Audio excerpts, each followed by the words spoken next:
وعزتي وجلالي لا أجمع على عبدي خوفين ولا أمنين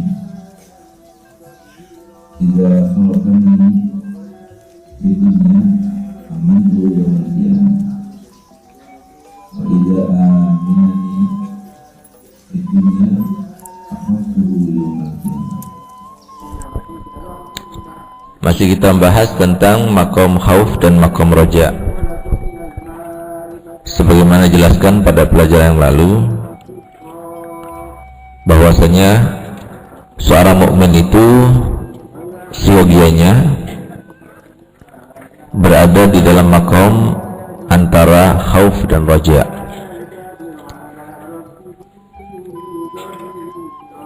Jadi selalu kita dalam keadaan takut, bahwasanya apa yang terjadi pada diri kita itu adalah istidraj.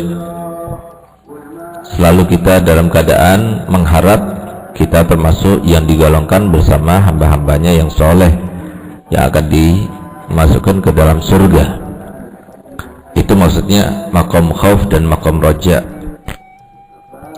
Sehingga Allah SWT berfirman dalam hadis qudsinya, wa izzati wa jalali, demi kemuliaanku dan keagunganku, la ajma'u ala abdi khaufaini wala amnaini, aku tidak akan kumpulkan bagi hambaku dua rasa ketakutan dan juga dua rasa keamanan. Idza khafani fid dunya amantuhu yaumal qiyamah, jika dia takut kepadaku ketika di dunia, maka aku jadikan dia itu aman pada hari kiamat. Wa idza aminani fid dunya akhaftuhu yaumal qiyamah, dan jika dia itu aku berikan keamanan dan merasa aman denganku di dunia, maka nanti di akhirat aku akan bikin dia ketakutan. Nah, jadi itu maksud daripada firman Allah Ta'ala, wa la ya'man makrallah illal qaumul khasirun, tidak ada seorang pun yang merasa aman daripada tipuan Allah kecuali orang-orang yang rugi. Nah, termasuk tipuan itu. Di dalam Al-Quran sebutkan lagi di dalam ayat lain, wa makaru wa makarallah wallahu khairul makirin, mereka menipu Allah, justru Allah menipu mereka, dan Allah lah sebaik-baik zat yang menipu hambanya, karena memang kehidupan itu adalah sebuah tipuan. Kehidupan ini adalah sebuah ujian dan cobaan, dan semua ujian cobaan itu adalah sebuah tipuan. Kenapa dikatakan ujian dan cobaan itu sebuah tipuan? Karena di balik ujian itu adalah sebuah pahala.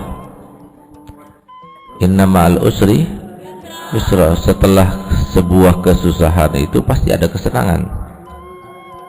Coba lihat, perhatikan, segala sesuatu di dunia itu seperti itu bentuknya. Kita ingin makan enak, maka kita harus beli dulu, masak dulu, nunggu dulu, baru kemudian kita makan enak. Setelah kita makan enak, maka kita kenyang, bahkan tidak sedikit, karena kita makannya terlalu banyak, akhirnya diare. Nah, itulah dunia, sebuah kenikmatan yang menipu, dan kehidupan dunia ini adalah sebuah tipuan. Yang membuat hal itu menjadi sebuah tipuan itu adalah Allah. Oleh karenanya dikatakan dunia itu mata'ul ghurur, kesenangan yang bikin orang itu tertipu. Kita sekarang berada di pondok pesantren, kita beribadah, jangan sampai kita merasa bahwasanya itu semua karena usaha kita. Jangan sampai kita merasa bahwasanya saya yakin pasti aku akan mati dalam keadaan husnul khotimah. Enggak, belum tentu. Dia pernah merasa aman daripada makarnya Allah. Itu maksudnya. Kalau kita merasa aman di dunia, maka nanti di akhirat kita akan berada di dalam ketakutan.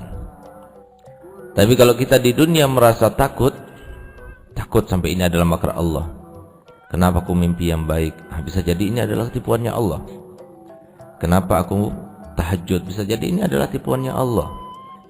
Nah, karena dengan orang itu tahajud sementara dia itu orang yang tidak baik, disangkanya dia itu adalah seorang yang dia menyangka dirinya itu adalah orang yang baik, di samping kesalahan yang besar itu. Sehingga tahajudnya itu membuat dia itu lupa akan kesalahannya, sehingga dia merasa aman dan tidak perlu bertobat. Berapa banyak orang yang bersalah, berapa banyak orang yang berdosa, kemudian tampak pada dirinya sesuatu yang di luar kebiasaan manusia, sehingga dia merasa, wah ini adalah sebuah karamah yang tampak kepadaku. Berarti ini menunjukkan bahwasanya kesalahanku itu bukanlah sebuah kesalahan, seperti yang terjadi pada para wali Allah. Nah, gitu. Itu salah satu tipuannya, itu bentuknya begitu. Karena menciptakan setan Allah.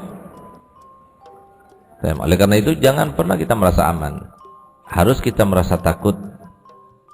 Kalau kita sudah merasa takut, maka kita tidak akan membiarkan satu kesempatan pun kecuali kita akan melaksanakannya. Itu loh tujuan daripada kita merasa takut itu. Kita merasa takut kepada Allah. Jangan-jangan kita sudah baik, sudah mondok, sudah mengamalkan dengan ilmu, akhirnya kita meninggal su'ul khatimah, na'udzubillah. Nah, sehingga kalau takut semacam itu, maka dia itu tidak akan membiarkan dia mau melanggar perintahnya guru. Dia takut, karena takut jadi sebab benar-benar dia mati su'ul khatimah karena itu. Dia mau bermaksiat, dia takut, karena maksiat itu sebentar rasanya dan dirasakan, tapi nanti akhirnya wa jazaa'us sayyi'ah sayyi'atun ba'daha, dia akan sengsara. Nah, sehingga dia tidak mau. Nah, jadi itu maksudnya, kalau kita merasa aman di dunia, maka kita tidak akan aman di akhirat.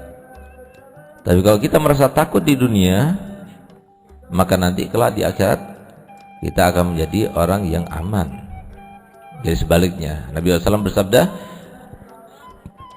man kasura huznuhu fid dunya kasura farahuhu fil akhirah.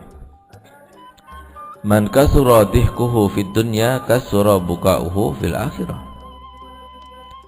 Wa man kasura buka'uhu fid dunya kasura dihkuhu fil akhirah. Barang siapa yang banyak susah di dunia, maka nanti banyak bahagianya di akhirat. Barang siapa yang banyak tertawa di dunia, maka dia banyak menangis di akhirat. Barang siapa yang banyak menangis di dunia, maka dia akan banyak tertawa di akhirat. Nah, jadi sebaliknya, itu maksudnya. Coba lihat, ketakutan-ketakutan yang semacam ini benar-benar dirasakan oleh para aulia. Sehingga ambil contoh seperti Al-Habib Umar bin Abdurrahman Al-Attas, di mana beliau itu ketika menghatamkan suatu kitab, maka kita dianjurkan kan untuk melakukan sebuah selamatan, menyembelih kambing, kemudian hadiahnya disedekahkan kepada mu'alif. Biasanya seperti itu kan. Nah, ini dia sembelih, sudah diatur, beli kambingnya, disembelih, lalu sudah dipotong-potong dagingnya, disiapkan rempah-rempahnya, bumbu-bumbunya semua disiapkan.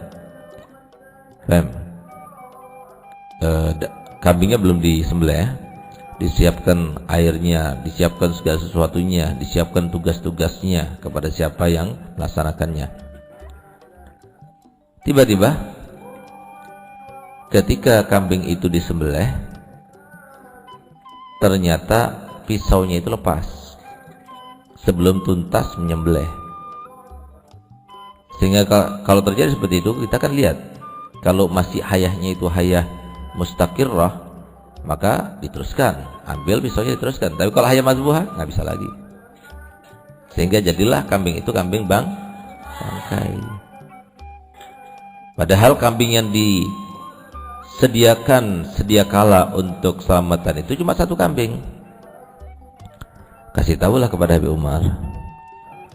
Begitu beritahukan kepada Habib Umar, maka beliau langsung menangis. Bingung muridnya, gara-gara kambing Habib Umar bin Abdurrahman At-Tas menangis. Akhirnya murid-muridnya berkata begini kepada Habib Umar, "Gal Habib, kami akan menggantikannya 5 ekor. Jangan kau susah karena ini." Maka Habib Umar mengatakan, "Ya waladi, aku ini tidak sedih dan tidak menangis karena kambing itu, tidak. Tapi coba kamu lihat keadaan kambing itu. Sudah disiapkan kualinya, wajannya, bumbunya, airnya, tugas-tugasnya, semuanya sudah diserahkan. Tapi tiba-tiba karena kesalahan sedikit, saat dia itu disembelih, maka tidak boleh dimakan akhirnya. Nggak jadi semuanya itu. Takutnya aku seperti itu. Kalau aku lihat, mungkin kalau aku meninggal sekarang ini, aku termasuk ahli surga. Sudah yakin, sudah disiapkan, sudah tahu tempatnya di mana. Nanti di akhir karena kesalahannya sedikit, kemudian aku termasuk masuk neraka." Itu yang menangiskan aku. Nah, ini. Lihat bagaimana Nabi kita Muhammad SAW. Begitu dia bangun dari tidurnya untuk melaksanakan sholat tahajud di rumah Sayyidatuna Aisyah radhiyallahu anha, maka beliau bertayamum dulu. Baru kemudian pergi ke kamar mandi ambil wudu. Maka ditegur oleh Aisyah, "Ya Rasulullah, kenapa engkau harus tayamum dulu? Orang ada air kok." Apa jawaban beliau? "Kalau iya, aku takut sebelum aku sampai ke tempat air aku meninggal dulu." Nah, itu rasa ketakutan yang diharapkan daripada kita semuanya. Itu namanya maqamul khauf. Waraja, haraja ini husnudzon. Kita husnudzon pada Allah. Namanya husnudzon itu kan tidak yakin. Beda antara don sama yakin. Kalau seumpama kita yakin, itu namanya bukan husnudzon tapi husnul yakin. Jadi di sini bukan husnul yakin tapi husnudzon. Husnudzon. Jadi baik prasangka. Prasangka itu bukan yakin. Kalau yakin itu bisa diibaratkan atau bisa digambarkan seperti ini. Kalau saya tanya pada kalian, mana Ustaz Segaf? Ada di depan kalian? Yakin? Berani sumpah? Nah, itu yakin namanya. Karena kelihatan di depan sendiri. Kalian apakah yakin setelah 10 tahun lagi kalian akan masih hidup? Nggak ada keyakinan sama sekali. Itu loh maksudnya. Antara yakin dengan keraguan itu jelas tampak perbedaannya. Kita lihat di sungai, di taman kita di depan nih. Kalau dilihat dari gerakannya, nggak ada gerakan, seakan-akan nggak ada ikan. Nggak seperti biasanya. Tapi tidak adanya ikan itu dalam keadaan kita ragu. Ada apa enggak? Bisa jadi ada, bisa jadi nggak ada. Nah, tapi kalau saya tanya kepada kalian, apakah sekarang hujan? Yakin? Nah, itu yakin. Nah, sekarang siapa yang bisa menjamin dan meyakinkan diri kita bahwasanya kita dalam keadaan meninggalnya nanti ala husnul khatimah? Nggak ada yang bisa. Kenapa yang semacam ini tidak ditakutkan? Padahal ini menentukan. Kalau kamu meninggal dalam keadaan husnul khatimah, dalam keadaan kamu percaya la ilaha illallah Muhammad Rasulullah, maka pasti masuk surga. Allahumma ja'alna minhum. Tapi kalau kamu meninggal bukan semacam itu, seperti yang terjadi kepada iblis, seperti yang terjadi kepada Barsesa, seperti yang terjadi kepada banyak kalangan yang orang-orang baik, bahkan ulama, tapi akhirnya ternyata meninggalnya dalam keadaan husnul khatimah. Siapa yang bisa menjamin? Orang tua kamu bisa menjamin? Orang tua kamu bisa menyelamatkan? Suamimu bisa menyelamatkan? Anakmu bisa menyelamatkan? Enggak ada. Yang bisa menyelamatkan itu Allah. Nah, oleh karenanya kamu harus paham sekarang, kalian semuanya berada di dalam hamparan kebaikannya Allah. Oleh karenanya para salafun saleh itu selalu dia itu menyatakan pada dirinya dalam hal apapun terkait dengan apapun juga dengan perkataan hadza min fadli rabbi. Nah, jadi semua itu min fadli rabbi. Kenapa kalian di sini? Kenapa kalian itu mau hadir majelis taklim seperti ini? Kenapa kalian itu mau untuk mengerti dan memahami serta memaksakan diri untuk berusaha mengamalkan? Allah itu yang menggerakkan. Semua Allah. Nggak ada usaha dari kita, nggak ada upaya dari kita. Yang menjadikan kalian berada di sini sehingga kalian berhak untuk mendapatkan ampunan Allah, rahmat Allah, berkah Allah, dan kebaikan yang kalian lakukan sekarang ini menjadi sebab di masa yang akan datang kesulitan-kesulitan itu menjadi mudah.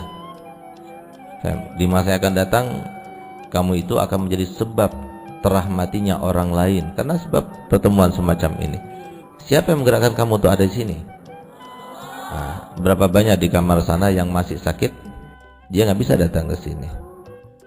Nah, itulah salah satu bukti bahwasanya ternyata mereka pun juga mau untuk mendapatkan pahala ini, mau, tapi mereka tidak diberikan Allah Ta'ala kenikmatan berupa sehat sehingga mereka tidak bisa datang ke sini. Jadi semuanya karena Allah. Kita nanti dapat jodoh semua karena Allah. Kapan datangnya semua karena Allah. Jadi buat apa kita pikirkan? Kita nggak punya kemampuan apapun juga. Nahnu musayyarun la mukhayyarun.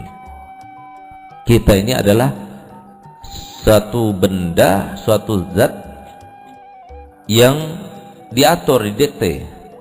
Dan bukan kita itu mengatur diri kita, mengatur perilaku kita, tidak, tapi kita itu diatur. Nah, akan tetapi karena kita mempunyai wawasan, karena kita mempunyai akal, karena kita mempunyai pikiran, maka pikiran itulah yang menjadikan diri kita itu diberikan pilihan oleh Allah Ta'ala untuk mau masuk surga atau masuk neraka. Kenapa? Karena itu bisa dilaksanakan, diterapkan di dunia. Nah, begitu pula bisa diterapkan di akhirat. Walaupun toh akhirnya ketentuan Allah yang terlaksana. Seperti apa? Gini. Habis majelis taklim nih, kita mau kemana? Banyak pilihannya. Mau tidur bisa? Bisa mau tidur? Bisa. Mau ngobrol bisa? Mau ngerumpi bisa, mau olahraga bisa, mau ngapain saja bisa, mau kamar mandi bisa, dia semuanya bisa, banyak pilihan. Kamu pilih, anak mau ini. Siapa yang milih? Kamu yang milih. Setelah kamu itu mengetahui dan pikiran kamu itu ada beberapa pilihan. Nah, karena itulah Allah Ta'ala itu nanti akan menyiksa kita semuanya. Jadi jangan sampai kita mengatakan, oh ini semua karena Allah, bermaksiat pun juga karena Allah, enggak. Walaupun ketentuan yang sebenarnya itu adalah di tangan Allah, tapi kita itu kalau baik kita kembali kepada Allah, tapi kalau jelek kita kembalikan dan nisbatkan kepada diri kita sendiri. Seperti yang diucapkan oleh Nabi Allah Ibrahim alaihissalam, "Huwallazi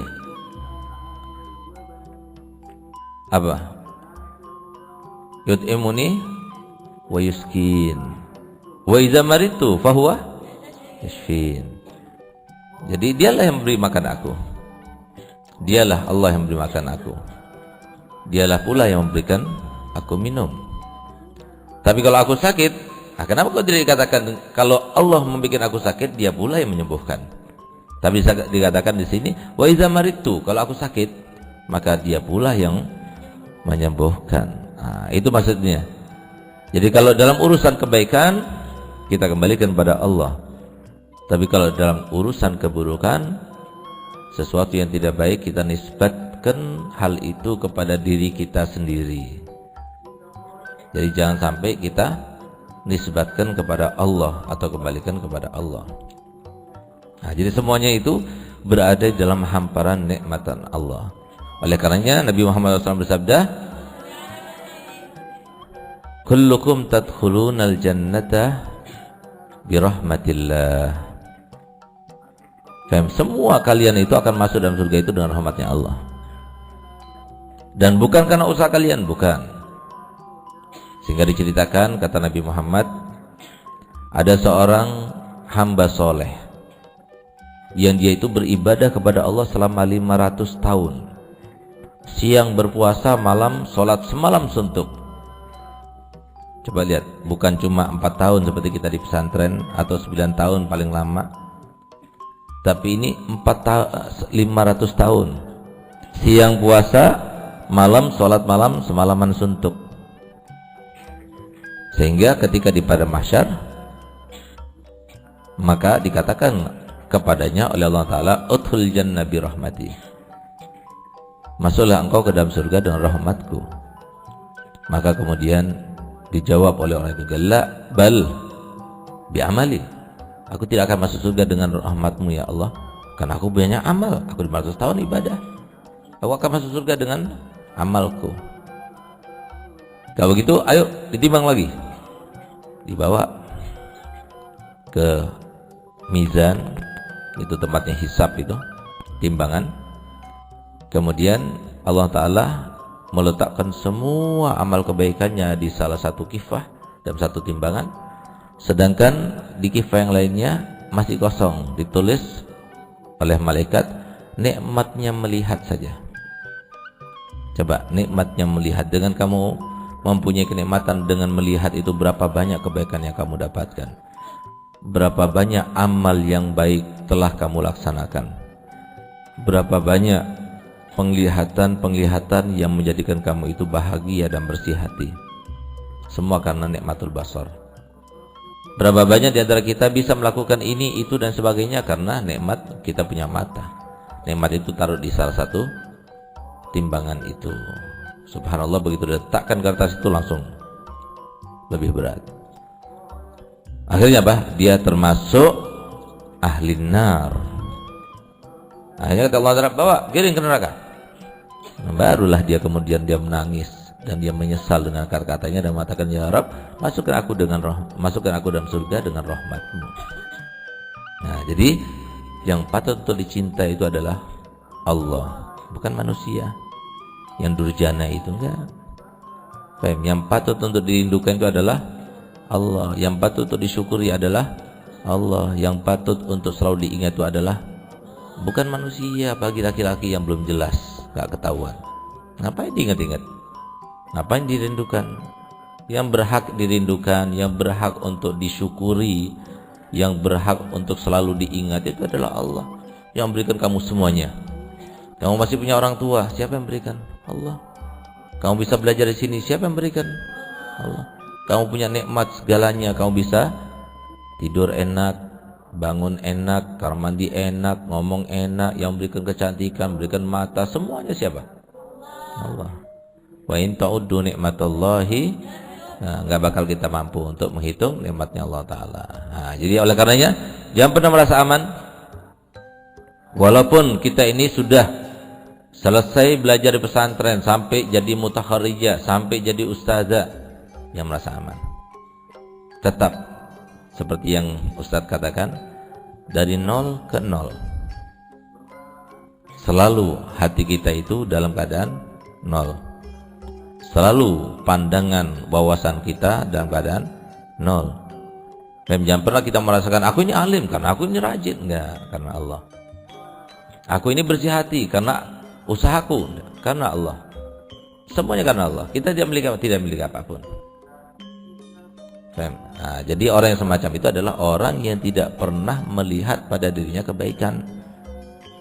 Lalu apa yang dilaksanakan? Yang dilaksanakan itu di dunia itu hanya menerapkan anjuran, arahan, perintah Allah, itu saja.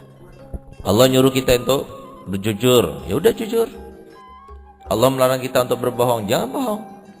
Karena apa? Allah yang patut untuk disembah, Allah yang patut untuk ditakuti, Allah yang patut untuk disegani, Allah yang patut untuk diperhatikan, Allah yang patut, semuanya Allah. Nah, makanya kan kalau orang sudah cinta pada Allah, seperti Syekh Sultan Abidi Ali Az-Zabidi itu, seperti Rabi' Al-Adawiyah yang setiap malam itu nggak pernah tidur. Ketika ditanya oleh muridnya, kenapa kau nggak tidur, nggak pernah tidur malam? Maka dijawab, bagaimana aku akan tidur malam hari? Tidakkah engkau tahu setiap orang itu pasti ingin berduaan dengan kekasihnya pada malam hari? Nah, itulah yang aku rasakan bersama Allah SWT. Nah, itu nikmat. Imam Hasan Al-Basri yang sangat besar makamnya itu mau minta Rabi Al-Adawiyah, maka beliau mengatakan, maaf, tidak ada cinta untuk makhluk, semuanya telah dipenuhi dengan cinta bagi Khalik. Nah, kamu juga mengatakan begitu harusnya. Ada yang minta, maaf, aku tidak ada cinta untuk kamu. Nah, semuanya untuk Allah. Nah, itu harusnya. Ini enggak, ayo siapa yang mau ngisi hatiku? Sian loh. Nah, itu kan terlalu rendah. Terlalu rendah. Jangan. Biarkan kita dekat dulu sama Allah. Kalau sudah dekat pada Allah, udah lupa semuanya, lupa. Nggak bakal nikmat, semuanya bakal nikmat. Iya kok sekarang, karena kamu itu masih diliputi oleh hawa nafsu. Kalau aku jadi wali ya, sekarang nih aku pengen makan enak hari ini. Gimana caranya? Buka sejadah langsung ada makanan. Aku kangen sama ibu, aku kangen sama bapak. Di atas sejadahnya langsung ting ada di rumah. Ya kan? Nanti kalau sudah jadi wali nggak ada lagi keinginan seperti itu, nggak ada. Tapi merasa dekatnya kepada Allah itu nikmatnya luar biasa. Coba lihat, semua pekerjaan kita identik dengan Allah. Dan Nabi Muhammad mengajarkan dan menerangkan, menjelaskan hal itu dalam doa-doanya. Ketika mau tidur kita baca apa? Bismika Rabbi wada'tu jambi wa bismika arfa'hu. Ya Allah, dengan namamu ya Allah aku letakkan sisi badanku ini, dan dengan namamu pula nanti aku akan bangun. Semuanya dengan nama Allah. Nah, jadi kalau kita benar-benar rasakan, resapi apa yang kita diajarkan oleh Nabi Muhammad SAW, semuanya mengandung pelajaran dan penekanan ke dalam jiwa kita dan diri kita bahwasanya semuanya itu karena Allah. Siapa yang paling berhak untuk dibalas jasanya? Allah, bukan orang tua, Allah. La ta'ata li makhluqin fi maksiatil khaliq. Kalahkan semua makhluk. Mau nyuruh apa saja kalau Allah enggak berkehendak, enggak, jangan. Karena apa? Allah yang berkehendak. Allah yang paling besar jasanya. Allah yang paling besar nikmatnya, Allah yang paling besar rahmatnya, Allah yang paling besar perhatiannya. Allah semuanya Allah. Faham? Jadi yang kita pandang, yang dimasukkan dengan nol itu adalah dari Allah menuju kepada Allah. Jadi nggak ada dari kita. Jadi semuanya dari Allah kepada Allah, Allah kepada Allah. Bas. Oleh karenanya, kalau sudah kamu itu biasa cinta kepada Allah Ta'ala, nanti kalau terjadi sesuatu yang mengagetkan, sesuatu yang memusingkan, sesuatu yang membuat kamu itu terjatuh dan sebagainya, kesenggol dan sebagainya, itu pasti yang pertama kali kau sebut itu adalah Allah. Kamu kesandung, biasanya kan orang ngomong kan, ngomongnya apa itu? Itulah yang diomongin itu adalah yang paling cinta. Kalau bilang ya Allah, dia takut ya Allah, itu bagus, berarti dia sayang Allah. Tapi kalau semua mau jatuh Umi, gitu. Mau jatuh Abi misalnya, ya tergantung pada makhluk itu namanya. Makanya kan selalu baca doanya Imam Hasan bin Ali bin Abi Thalib yang diajarkan langsung oleh siapa? Nabi kita Muhammad sallallahu alaihi wasallam. Apa itu? Allah maghdhib fi qalbi raja'aka waqta raja'i amman siwaka hatta la narju ahadan ghairaka. Allahumma mutawfat anhu quwwati wa qasuru anhu amali walam tablughum walam. Itu dibaca semuanya. Paham? Itu kalau dibaca itu semuanya kita tidak akan tergantung pada orang. Ada tamu, gak ada tamu, biasa aja. Karena yang memberikan rezeki adalah Allah. Jadi yang kita pandang Allah, Allah, Allah. Kita lihat ke barat, Allah. Kita lihat ke timur, Allah. Jadi semuanya, lihat ke depan, lihat ke belakang, lihat ke kanan, lihat ke kiri, lihat ke atas, lihat ke bawah, lihat kepada diri kita. Allah, semuanya Allah. Baik. Siap untuk menjadi kekasihnya Allah? Dan harus semua WWS DCPR menjadi kekasihnya Allah. Pintunya lewat siapa? Nabi Muhammad sallallahu alaihi wasallam. Jadi kita minta pada Allah Ta'ala, semoga dengan berkatnya kita itu cinta kepada Allah, dan semoga dengan berkat majelis ini yang diperintahkan oleh Allah, dan semoga dengan kenikmatan yang semuanya kita rasakan sekarang ini, yang memang sumber dan berasalnya daripada Allah. Semoga sebagaimana Allah memberikan kita kenikmatan sehat, kenikmatan Islam, kenikmatan taufik, kenikmatan-kenikmatan yang banyak pada diri kita, semoga Allah sempurnakan kenikmatan itu dalam keadaan kita meninggal ala husnil khatimah. Dan semoga kita semuanya termasuk dicintai oleh Allah Ta'ala dengan kita selalu memperagakan akhlaknya Nabi Muhammad SAW, selalu memperagakan hatinya Nabi Muhammad SAW, selalu memperagakan keadaannya Nabi Muhammad SAW. Ala hadiniya wa likulli niyatin salihah wa lamana wa sallallahu al-Fatihah.